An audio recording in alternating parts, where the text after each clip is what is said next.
ഇത് mass Motors ഇതാണ് Honda unicorn വണ്ടി നമ്മൾ വർക്കിന് വേണ്ടിയിട്ടുണ്ട്. നമുക്ക് ജോബ് കാർഡിൽ പറഞ്ഞിരുന്നത് ഫ്രണ്ട് ഫോർക്ക് ഓയിലേക്ക് പറഞ്ഞിട്ടുണ്ട്, എഞ്ചിൻ ഓയിൽ മാറ്റണം, വാട്ടർ സർവീസ് ചെയ്യണം. അതേപോലെ തന്നെ ജനറൽ സർവീസ് ഒന്നും പറഞ്ഞിട്ടില്ല.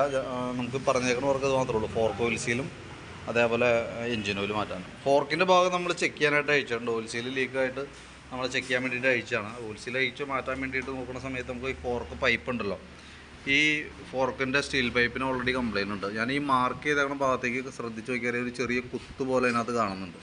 ക്യാമറയിൽ കറക്റ്റായിട്ട് കിട്ടുമെന്ന് അറിയില്ല, കാരണം അത് ഓയിൽ സീൽ കവർ ചെയ്യാൻ പറ്റാത്ത മോഡലാണ്. ഇതിൻ്റെ ഉള്ളിൽ ചെറിയൊരു കുത്ത് കാണുന്നുണ്ട്. പിന്നെ അതുപോലെ തന്നെ അതിൻ്റെ ഒട്ടുമിക്ക സ്ഥലങ്ങളിലുണ്ട്. അങ്ങനെ ഈ ഭാഗത്തുണ്ട് ചെറുതായിട്ട്, ഈ സൈഡിൽ ചെറുതായിട്ടുണ്ട്. അപ്പോൾ അങ്ങനെ 1-2 സ്ഥലങ്ങളിൽ ഫോർക്ക് പൈപ്പിന് ഡാമേജ് ഉണ്ട്. അത് 2 പൈപ്പിനും അങ്ങനെ തന്നെയാണ് കേട്ടോ, 2 സൈഡും ഉണ്ട് അതേപോലെ തന്നെ.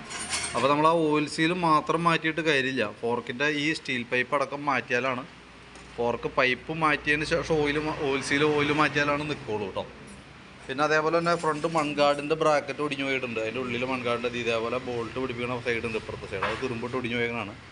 പിന്നെ അത് കൂടാണ്ട് ഫ്രണ്ടിലത്തെ ബ്രേക്ക് പാഡ് ഫുള്ള് തീർന്ന് നിൽക്കണം കേട്ടോ.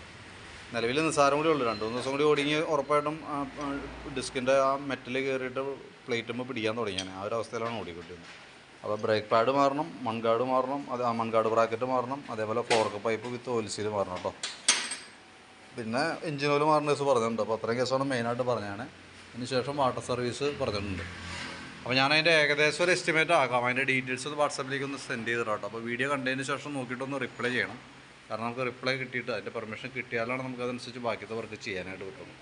വീഡിയോ കണ്ടേമ്പോൾ നോക്കിയിട്ടൊന്ന് പറഞ്ഞോളൂ കേട്ടോ.